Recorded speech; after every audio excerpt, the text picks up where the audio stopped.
The Great Hall of the Galactic Council was the largest room Lisa Grant had ever seen. It stretched upward for hundreds of feet, filled with floating platforms where representatives from 100 different species sat watching. Light came from everywhere and nowhere, making the whole space feel like the inside of a star. Lisa stood at a small podium in the center of it all. Her uniform felt too tight. Her mouth felt too dry. Next to her, Captain Danny Simmons kept his face calm, but she could see his hands shaking slightly at his sides. They were on trial. All of humanity was on trial. High Arbiter Vextal rose from his seat at the top of the chamber.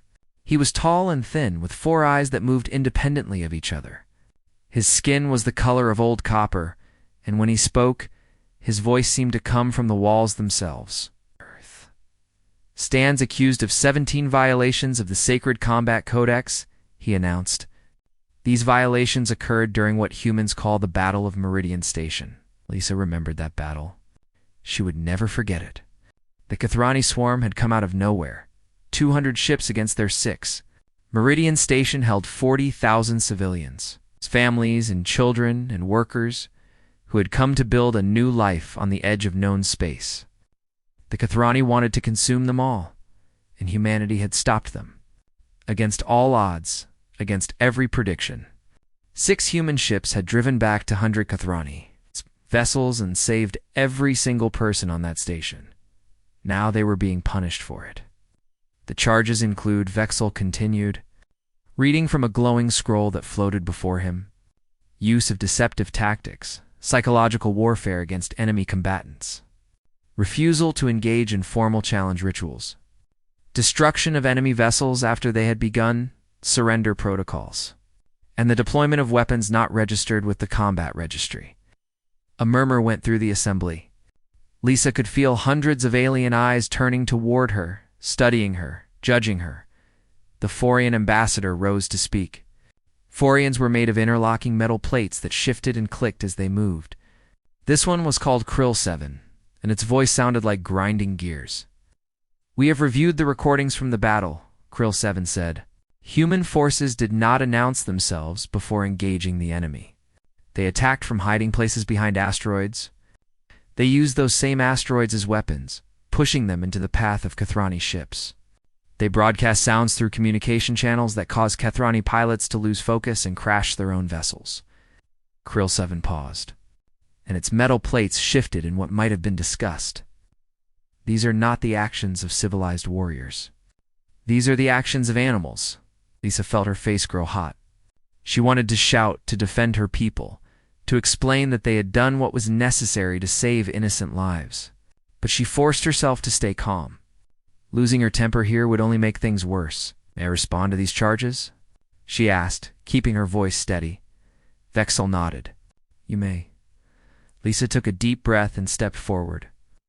"The Kathrani fleet was 3 hours away from reaching Meridian Station," she began. "When they arrived, they would have killed everyone there. Not quickly, not cleanly. The Kathrani consume their victims while they are still alive. They start with the limbs and work their way in." She let that image hang in the air for a moment. "We had 6 ships. They had 200. By every measure your combat codex uses to calculate the outcome of battle, we should have lost. We should have died, and then 40,000 civilians should have died after us." Lisa looked around the chamber, meeting as many alien eyes as she could. Wow, but we did not lose. We did not die. And neither did a single person on Meridian Station. Is that not the point of combat? To protect the innocent? To save lives? The chamber erupted in noise. Aliens shouted in languages that the translation systems struggled to keep up with. Platforms moved as delegates repositioned themselves to argue with their neighbors. "Ambassador?" Vril of the Irelin hegemony stood and raised a long, thin arm for silence. The Irelin were one of the oldest species in the galaxy, and their people had written much of the combat codex. Vril's elongated skull and 3 eyes gave nothing away. But there was something cold in the way the ambassador looked at Lisa. "The point of combat," Vril said slowly, "is not simply victory. The point is honor, glory, the proper order of the universe maintained through strength, meeting strength. The superior force prevails because that is how things should be. This is how civilized species have conducted warfare for 10,000 years. Lisa felt Danny shift beside her. She knew what he was thinking. How could anyone believe that winning was wrong? Your tactics, Vril continued, undermine everything the combat codex represents. If smaller forces can defeat larger ones through trickery and deception, then how can we know which species is truly superior? How can we maintain the natural order? Lisa wanted to ask why maintaining the natural order mattered more than saving lives, but she held her tongue. There would be time for that argument later. High Arbiter Vextal called for order, and slowly the chamber quieted. The council will deliberate on these charges, he announced. The human delegation will have the opportunity to present a formal defense in 3 standard cycles. Until that time, all human military vessels are ordered to remain within Earth's solar system. Any human ship found in consortium space will be treated as hostile. It was a heavy punishment, and the trial had not even truly begun. Lisa felt the weight of it pressing down on her shoulders. As the delegates began to file out of the chamber, she noticed something strange. The Kathrani delegation, normally loud and aggressive, sat quietly in their section. Their leader was a massive creature covered in hard shell plates, mandibles that clicked constantly and eyes like pools of black oil. The creature was watching her, and as Lisa looked back, she saw its mandibles curve upward in what could only be a smile. A cold feeling settled in her stomach. Something was very wrong here. The Kathrani had attacked Meridian Station. They had tried to murder 40,000 people. And now they sat in this chamber as accusers, not defendants. Danny leaned close to her ear. Did you see that? I saw it, Lisa replied quietly. They planned this. All of it. What do we do? Lisa watched the Kathrani leader rise and leave the chamber, surrounded by guards. The creature moved with the confidence of someone who had already won. We find out what they really want, Lisa said, and then we figure out how to stop them. The chamber was nearly empty now. Lisa and Danny stood alone in the center of that vast space. 2 humans against a galaxy that had just declared them criminals. 3 cycles. That was all the time they had to save, not just themselves, but perhaps all of humanity. Lisa squared her shoulders and walked toward the exit. Whatever came next, she would face it head on. That was the human way. It was she was beginning to realize exactly what the galaxy feared most about her species. Lisa had not slept in 2 days. The human embassy on the council station was small and cramped, little more than a few rooms carved out of a section that no other species wanted. The air was too thin, the lights were too bright, and the constant hum of alien machinery made her head ache. But sleep was a luxury she could not afford. Not now. Danny sat across from her at a small metal table, dark circles under his eyes. A holographic display floated between them, showing Admiral Pete Collins back on Earth. The Admiral looked tired too. Everyone looked tired these days. It is a trap, Collins said, his voice crackling slightly through the long-distance connection. The Kathrani set this whole thing up. Has to be. We thought the same thing, Lisa replied. But we cannot prove it. And even if we could, the charges against us are technically true. We did break their rules. Their rules are insane. A new voice entered the conversation. Lieutenant Commander Nora Blake stepped into the frame, her red hair pulled back tight. She was the embassy's military expert. She had spent the last 2 days studying the combat codex in detail. Nora pulled up a document on the display. Look at this. Article 7 says, all weapons must be registered with the combat registry, at least 1 standard year before they can be used in battle. Article 12 says combatants must announce their presence and intentions before fighting. Article 23 says psychological attacks on enemy forces are forbidden. She scrolled through more pages, shaking her head. There are over 200 articles like this. Rules about how many ships can fight at once. Rules about what times of day battle is allowed. Rules about how to surrender and how to accept surrender. It is not a military code. It is a rulebook for a game. Danny leaned back in his chair. That is exactly what it is. They have turned war into a sport. Everyone follows the same rules. Everyone knows what to expect, and the bigger army always wins. Then we come along, Admiral Collins said, and we fight like war actually matters. We fight to win. Lisa nodded slowly. She was starting to understand something important about the galaxy they had entered. For thousands of years, the powerful species had maintained their power through this system. Wars happened, territories changed hands, but the basic order remained the same. The strong stayed strong, and the weak stayed weak. Humanity did not fit into that order, and that scared them. A soft chime came from the door. Lisa checked the security screen and felt her eyebrows rise. Ambassador Vril of the Irillan stood outside, alone, wrapped in a dark cloak. "This should be interesting," Danny muttered. Lisa opened the door. The Irillan slipped inside quickly, looking back over their shoulder as if afraid of being seen. "I cannot stay long," Vril said. "There are things you must understand about what is happening to you."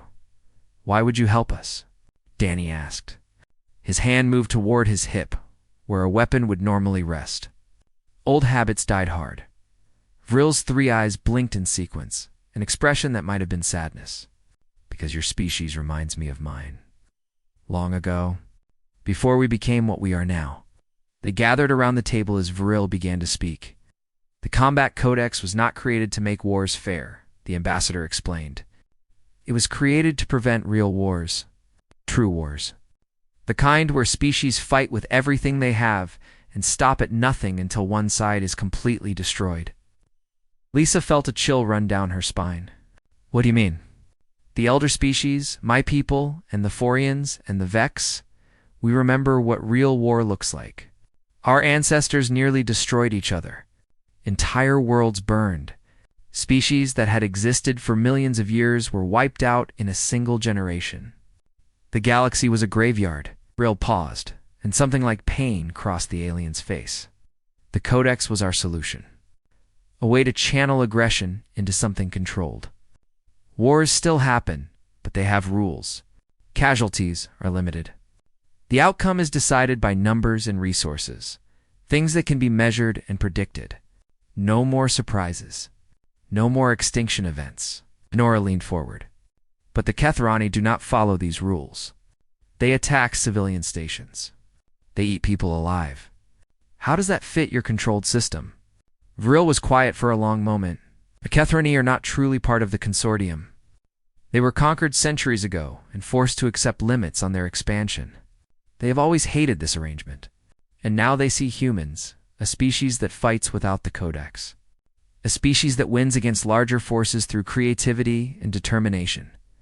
The ambassador's eyes met Lisa's. "They see you, and they see a weapon they can use against us." Lisa felt the pieces falling into place. They want us removed. If the Council bans human military activity, Earth becomes defenseless. And the Kethrani have long memories, Vril confirmed. Your species humiliated them at Meridian Station. They will want revenge. But more than that, they want to show the galaxy that the old order can be challenged, that rules can be broken. Admiral Collins spoke up from the holographic display. "So this whole trial is just a way to get us out of the picture? To leave Earth open to attack?" "It is more complicated than that," Vril said. "Many species in the Council genuinely believe you broke sacred laws. They want to punish you because they think it is right, not because they want you dead. But the Kethrani are using that belief for their own purposes." Danny stood up and began pacing the small room. "Perfect. So we have enemies who want us destroyed and allies who want us punished. Great options? Then why are you here?" Lisa asked the ambassador. "What do you want from us?" Vril moved toward the door, preparing to leave. "I want nothing. I simply believe that the galaxy has grown stagnant. The Codex has maintained peace, yes, but it has also stopped all change. Nothing improves. Nothing evolves. We have been frozen in place for thousands of years." Ambassador paused at the threshold. "Your species terrifies me, Commander. The way you think, the way you fight, the way you refuse to accept limits. But perhaps terror is what we need. Perhaps something must shake us out of our sleep." Vril pulled the cloak tighter and prepared to slip back into the corridor. "Your defense hearing is in 2 cycles. I suggest you prepare something unexpected. It is, after all, what humans do best." After the ambassador left, The room was silent for a long time. "Well," Nora finally said, "at least we know what we are dealing with." Lisa stared at the door. Her mind was racing through possibilities, looking for a way out of this trap. The Council wanted to punish them for winning a battle. The Kathrani wanted to destroy them entirely. And somewhere in between there might be species who could become allies if humanity played this right. "Do we?" she asked quietly. "I think we have only seen the surface. There is something deeper going on here, something that even Ambassador Vril might not fully understand." Danny stopped pacing. "So what do we do?" Lisa looked at her team, at the tired faces of the people who had followed her into this impossible situation. They were counting on her to find a way out. "We do what humans have always done," she said. "We adapt, we learn, and we find a way to win that nobody expects." She turned back to the holographic display, where Admiral Collins waited. "Admiral, I need you to do something for me. I need you to reach out to every new species in the consortium. Everyone who joined in the last century. Everyone who might be feeling the same things we are feeling right now." Collins frowned. "What are you planning?" Lisa smiled, and it was not a pleasant expression. "I am planning to change the rules of the game." The council chamber was packed to its limits. Every floating platform held delegates from species Lisa had never even heard of. Word had spread throughout the station that the humans would present their defense today. Everyone wanted to watch. Lisa stood at the central podium, her heart beating hard against her ribs. Danny was beside her, along with a small group of human advisors. Across the vast chamber, the Kathrani delegation had grown to twice its previous size. Their leader Scarveth sat at the front. Watching with those black oil eyes, High Arbiter Vextel called for silence, and the noise slowly faded. "The accused may now present their defense against charges of violating the Sacred Combat Codex." Lisa stepped forward. She had spent the last 2 cycles preparing, not a defense, but a question. Everything depended on asking the right question at the right time. "Honored Council," she began, her voice steady despite her nerves. "Before I address the charges against Earth, I would like to request clarification on a point of law." Vexel's 4 eyes narrowed slightly. "Continue. Combat Codex applies to all military actions involving consortium members. Is this correct?" "It is. And the stated purpose of the Codex, written in its opening pages, is to ensure that warfare remains honorable, predictable, and limited in destruction." "Correct?" Ambassador Vril spoke from the Irellan section. "That is the stated purpose." "Yes," Lisa nodded. "Then I have a simple question. If a consortium member is attacked by a non-consortium species, does the Codex still apply to the defender?" A murmur went through the chamber. Delegates turned to look at each other, uncertain where this was going. Vexel consulted with the other arbiters in low whispers. "The Codex applies to the conduct of consortium members at all times," Vexel finally ruled, "regardless of who the enemy is." "I understand," Lisa said. "So when the Kathrani attacked Meridian Station, civilian installation protected by the consortium, we were bound by the Codex in our defense. But what about the Kathroni themselves? Were they bound by these same rules?" The chamber fell silent. Lisa could feel the tension rising like heat from a fire. The Forian delegates spoke carefully. "The Kathroni are not full consortium members. They are a tributary species, bound by certain treaties, but not by the full Codex. Us. So the Kathrani can attack civilian stations whenever they want," Lisa said, letting her voice carry to every corner of the chamber. "They can use any weapons they choose. They can employ any tactics they wish, and they face no legal consequences for any of it." She paused, looking around at the assembled delegates. "But when we defend those civilians using methods that actually work, we are criminals. When we save 40,000 lives through creativity and determination, we are violators of sacred law." Lisa let that contradiction hang in the air. Scarveth rose to its full height, shell plates clicking together. "The humans attempt to distract from their crimes. The question is not what the Kathrani did. The question is what the humans did. Is it?" Lisa replied. "Because it seems to me that the real question is whether the Combat Codex is a law designed to protect people or a system designed to protect the powerful." Gasps echoed through the chamber. Several delegates rose from their seats in outrage. Lisa continued before anyone could stop her. The Codex says we must announce ourselves before attacking. We faced an enemy that outnumbered us 33-1. Announcing ourselves would have meant suicide. The Codex forbids psychological warfare. We faced a species that was 3 hours away from eating 40,000 innocent people alive. The Codex requires all weapons to be registered in advance.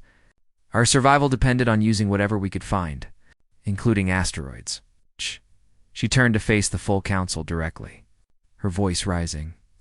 You have created a system that works perfectly for civilized species fighting civilized wars.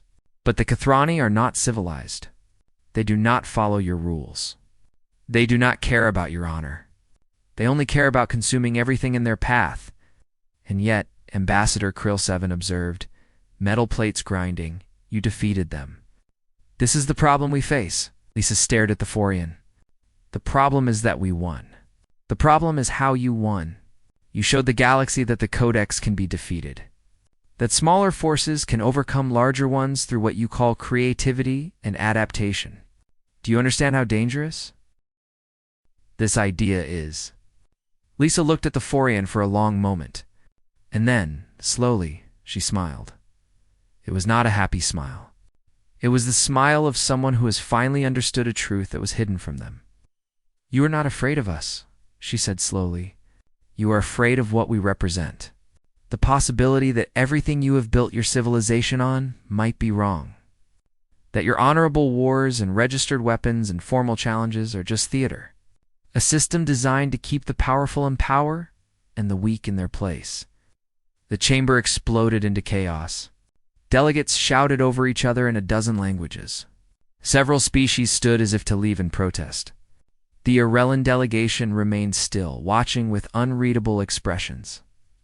Through it all, Scarveth, the Kathrani, observed with what looked almost like amusement. When the noise finally began to die down, the Kathrani leader spoke. The human speaks truth, Scarveth announced. More truth than this council has heard in many centuries. Silence fell instantly. Everyone turned to look at the Kathrani. We have always known that the Codex was a chain, not a law, Scarveth continued. A way to keep young species controlled and old species comfortable. The humans see this clearly. Perhaps they are not so different from us. Lisa felt a chill run through her. Being compared favorably to the Kathroni was not what she had wanted. High Arbiter, Vexal, finally restored order. Demanding silence? This hearing will pause while the council deliberates, he announced. The human delegation will remain in their embassy until further notice. As guards moved to escort them out, Danny leaned close to Lisa's ear. That went well. We have managed to insult everyone and agree with our enemies at the same time. I know, Lisa said quietly, but look at them.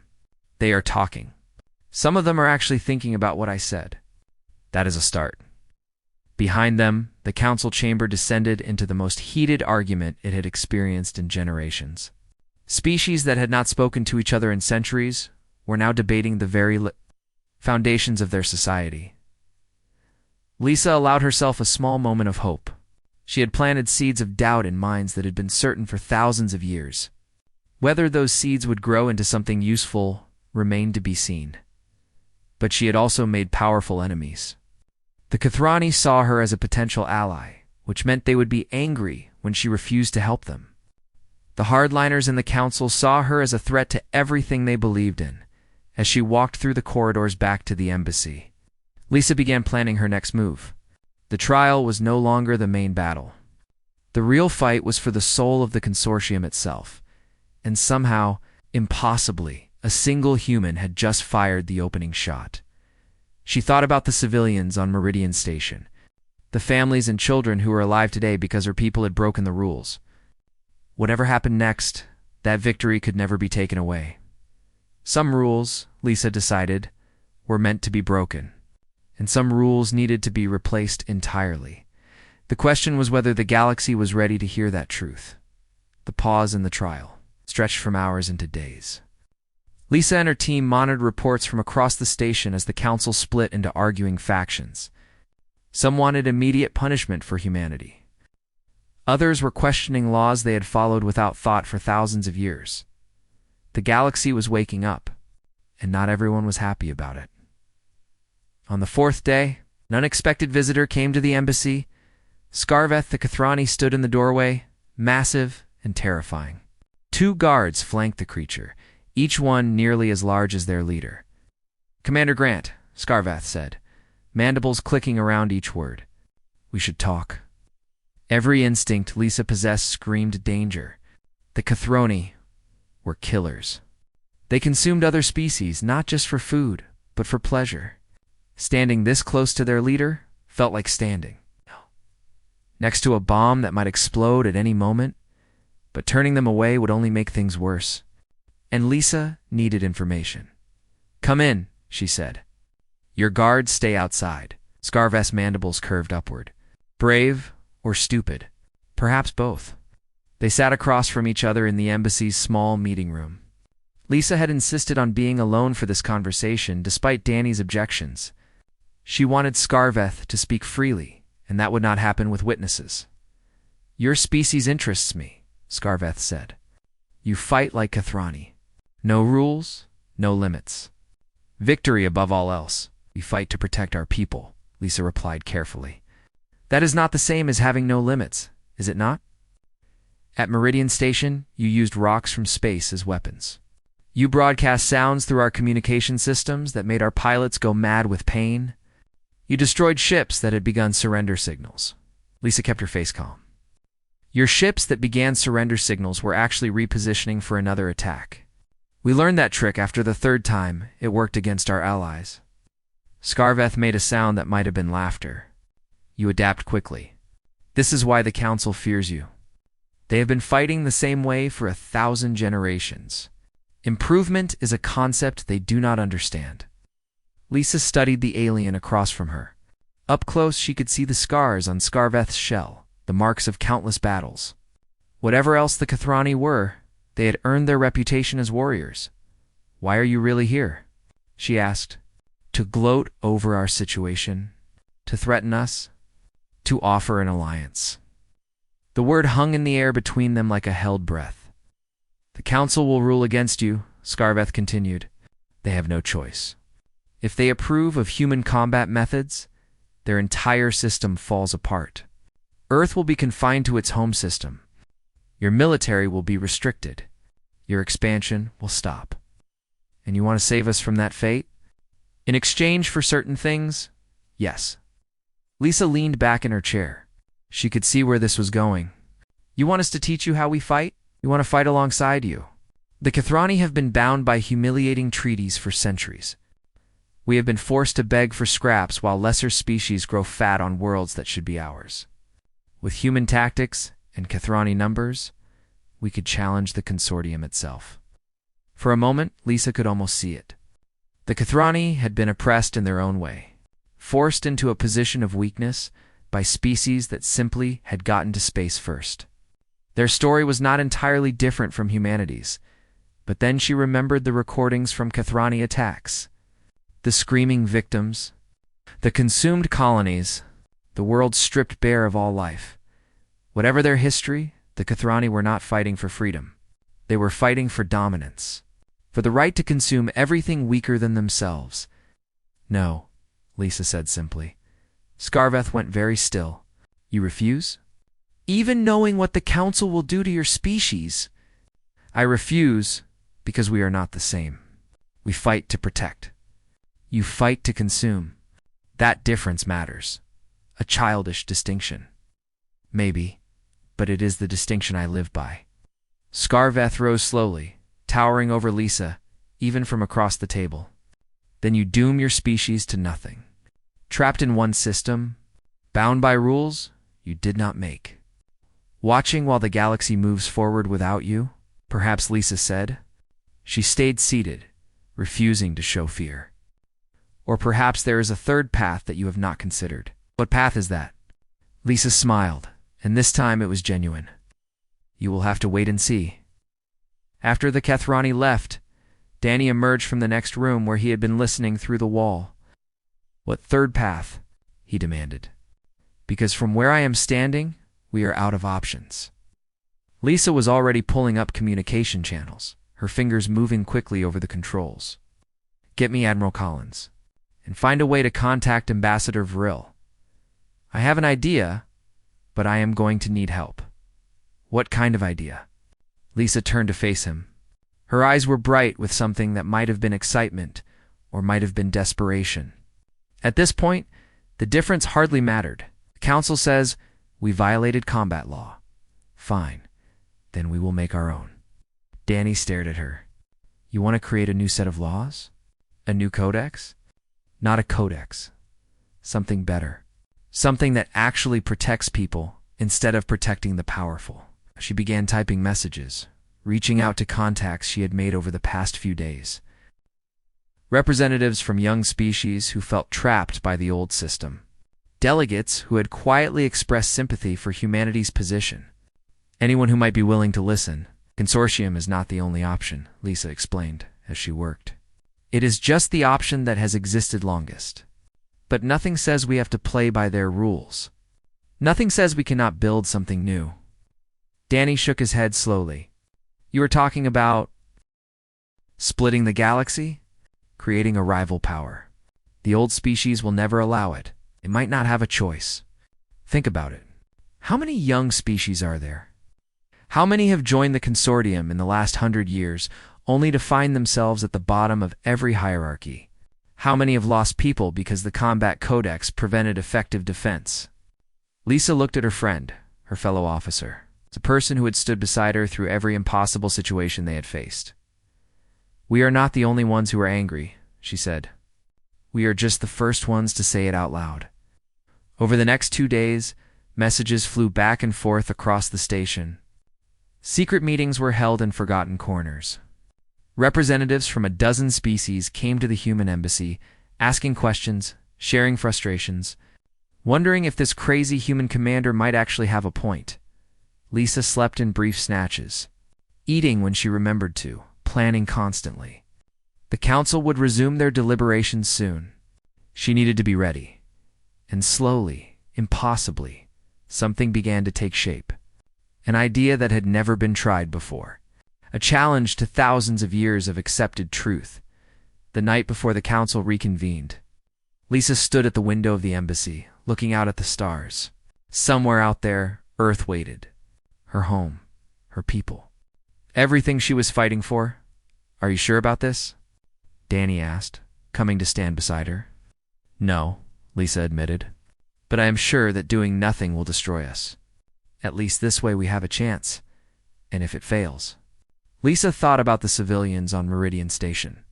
The children who would have been consumed. The families who were alive today because humanity had broken the rules. Then we go down fighting, she said, like humans always have. Danny nodded slowly. It was not a comforting answer. But it was an honest one. Tomorrow would change everything. For better or worse, the galaxy would never be the same. Lisa Grant took a deep breath and turned away from the stars. She had a revolution to start. The council chamber had never seen anything like it. When High Arbiter Vexel called the session to deliver the final ruling, he found that the human delegation was not alone. Beside Lisa and Danny stood representatives from 12 other species. All of them were relatively new to the galactic community. All of them watched the proceedings with careful attention. What is the meaning of this? Vexel demanded, his 4 eyes scanning the unexpected visitors. Lisa stepped forward. Honored Arbiter, before you deliver your ruling, I request permission to make an announcement that relates to these proceedings. This is highly unusual. So is putting us on trial for winning a battle? But I will be brief. Vexel hesitated. The chamber was silent, waiting. Finally, he nodded. Make your announcement. Lisa activated a holographic display. It filled the center of the chamber with light, showing a document written in dozens of different languages simultaneously for the past several days. While the council has been deciding our fate, humanity has been busy, she began. We have been talking to other species. Species like us, who came to the stars recently. Species who have been told to follow rules they had no part in creating. Species who have watched their people die because the combat codex prevented effective defense. She gestured to the floating document. We call it the Adaptive Defense Compact. It is a new framework for military cooperation, created by and for species who believe that protecting lives matters more than protecting tradition. The chamber exploded into noise. Delegates shouted in outrage. Some stood as if to leave. Others leaned forward with sudden interest. Lisa raised her voice over the chaos. The compact has 3 core principles. First, the defense of civilian populations takes absolute priority over any rules of engagement. Second, any tactic that saves innocent lives is justified when used against aggressors. Third, member species will share combat innovations freely, ensuring that no one faces a threat alone. Ambassador Vril had risen from the Irellan delegation and was moving toward the human section. Several other senior diplomats were doing the same, their expressions unreadable. This is rebellion, Vextal declared. You are breaking apart the consortium. No, Lisa replied calmly. We are offering an alternative. Species can choose to follow the combat codex if they wish. Those of us who believe survival matters more than tradition will follow the compact. The 2 systems can exist side by side. They cannot, the Forian delegate insisted, metal plates grinding loudly. If some species fight without rules, eventually all will be forced to do the same, and perhaps your rules need to change. The chamber fell into a tense silence. Scarveth the Kathrani rose from the visitors section, shell plates clicking. The humans show their true intentions. They want to destroy the order that has kept peace for thousands of years. The order that allowed your species to attack civilian stations without any consequences? Lisa shot back. The order that protected your right to consume defenseless populations while their defenders were bound by rules? That order? She turned to face the full council. We did not ask to be put on trial. We did not ask to be told that saving lives was a crime. But if that is how this council operates, then we will build something better. Not to replace you. Not to fight you. Simply to protect the species who need protection. High Arbiter Vextal studied the human commander for a long moment. His 4 eyes moved slowly, taking in the representative standing beside her. The document floating in the air, expressions on faces throughout the chamber, and then he did. Something no one expected. He laughed. It was a strange sound, filtered through alien vocal cords and translation systems. But it was clearly laughter. You are remarkable creatures, Vextal said. Faced with judgment, you create an entirely new legal system. Faced with exile, you build a coalition. Faced with destruction, you adapt. He turned to consult with the other arbiters. They spoke in low voices for several minutes, while the chamber waited in silence. Finally, Vextal faced the assembly again. I move that the council set aside the charges against Earth, while we review the combat codex itself. It appears our laws may need updating. The vote was not unanimous. The Kethrani and several hardliner species opposed it strongly. But enough delegates voted in favor to pass the motion. The charges against humanity were suspended. For now, as the session ended, Ambassador Vril approached Lisa. The Irellan's 3 eyes held something that might have been respect. You have done something I did not believe possible, Vril said. You have made the consortium question itself. Will it be enough? Lisa asked. Will they actually change? Vril blinked slowly. Change is difficult for ancient species. But you have planted a seed. What grows from it, only time will tell. Danny joined them, looking slightly stunned. I cannot believe that worked. Lisa shook her head. It has not worked yet. The Kathrani are furious, and they will find allies. The hardliners will not accept this quietly. We have bought time, not victory. So what do we do now? Lisa looked around the chamber. Delegates were still arguing, still processing what had happened.